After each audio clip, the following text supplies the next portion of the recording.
नमस्कार विद्यार्थी मित्रांनो, आज आपण इयत्ता 6वी मराठी सुलभ भारती यामधील पाठ क्रमांक 13 होळी आली होळी या पाठाचा स्वाध्याय बघणार आहोत। बघूया पहिला प्रश्न। प्रश्न क्रमांक 1 ते 2 वाक्यात उत्तरे लिहा। त्यातील अ दिला आहे होळीला करावयाचा गोड पदार्थ।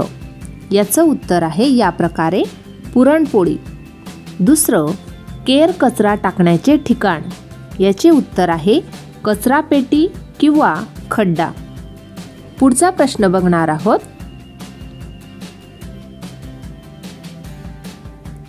प्रश्न क्रमांक 2 1-2 वाक्यात उत्तरे लिहा। त्यातील अ दिला आहे कवीने काय तोडण्यास मनाई केली आहे। याचं उत्तर आहे कवीने झाडे व फांद्या तोडण्यास मनाई केली आहे। दुसरं दिलं आहे होळीच्या वेळी झोळी कशाने भरावी। याचं उत्तर आहे होळीच्या वेळी झोळी सगुणांनी भरावी। पुढचा प्रश्न आहे होळीसाठी मोळी कशाची बांधावी। याचं उत्तर आहे अनिष्ट रूढी व प्रथांची मोळी होळीसाठी बांधावी। पुढचा प्रश्न आहे ई दिला आहे कवीने होळीच्या दिवशी कोणती शपथ घ्यायला सांगितली आहे। याचं उत्तर आहे होळीच्या दिवशी वृक्ष राजी तोडणार नाही ही शपथ घ्यायला कवीने सांगितले आहे। पुढचा प्रश्न आहे कवीच्या मताप्रमाणे होळी साजरी केल्यास त्याच्या घरी कोण पाणी भरेल। याचं उत्तर आहे कवीच्या मताप्रमाणे होळी साजरी केल्यास त्याच्या घरी निसर्ग राजा पाणी भरेल। पुढचा प्रश्न बघणार आहोत। प्रश्न क्रमांक 3 पर्यावरणाचे भान ठेवून होळी साजरी करा याबाबत तुमचे मत 2-3 वाक्यात लिहा। याचं उत्तर आहे या प्रकारे होळीच्या सणा दिवशी गल्लोगल्ली जागोजागी होळी पेटवली जाते। या होळीमध्ये जाळण्यासाठी आपण झाडे मोठ्या प्रमाणावर तोडतो।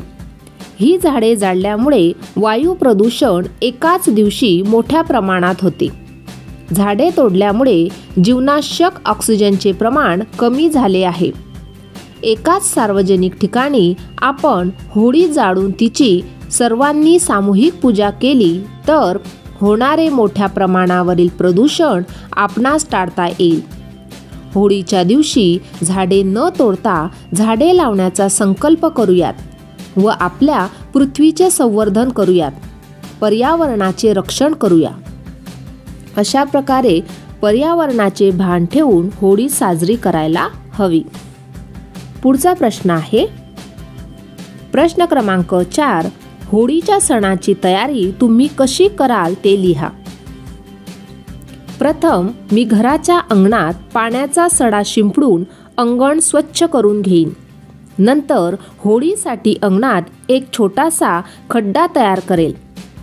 त्या खड्ड्यात थोड्या प्रमाणात वाळलेले गवत व शेणी किंवा गौऱ्या उभ्या करून रचून ठेवेन।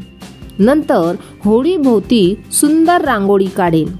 घरात आईच्या कामाला मदत करेन। पुढचा प्रश्न बघणार आहोत। प्रश्न क्रमांक 5 तुमच्या परिसरात आदर्श होळी साजरी करण्यासाठी एक सूचना फलक तयार करा। बघा या प्रकारे हा सूचना फलक आपण तयार करू शकतो। झाडे तोडू नका, पर्यावरण स्नेही होळी साजरी करा, परिसर स्वच्छ करून केर कचरा खड्ड्यात टाका। पुढचा प्रश्न बघणार आहोत। प्रश्न क्रमांक 6 होळी हा सण फाल्गुन या मराठी महिन्यात येतो। त्याप्रमाणे खालील तक्ता दिनदर्शिका पाहून पूर्ण करा। बघा आता या ठिकाणी दसरा हा सण कोणत्या मराठी महिन्यात येतो ते आपल्याला लिहायचं आहे। दसरा हा सण आश्विन या महिन्यात येतो। संक्रांत हा सण पौष महिन्यात येतो। गणेशोत्सव हा सण भाद्रपद महिन्यात येतो। दिवाळी हा सण आश्विन महिन्यामध्ये येतो।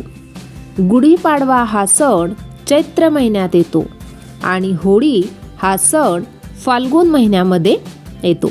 अशा प्रकारे या ठिकाणी दिलेले सण कोणत्या मराठी महिन्यात येतात ते आपण लिहून हा तक्ता पूर्ण केलेला आहे. पुढचा प्रश्न आहे प्रश्न क्रमांक 7. खालील सूचना वाचा, अशा आणखी सूचना तयार करा.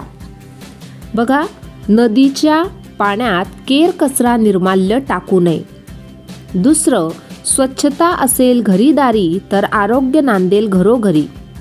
पुढचं, नदीत कारखान्यातील प्रदूषित पाणी सोडू नका. पुढची सूचना आहे ओला कचरा सुका कचरा ठेवा वेगवेगळा, तरच प्रदूषणाला बसेल आळा.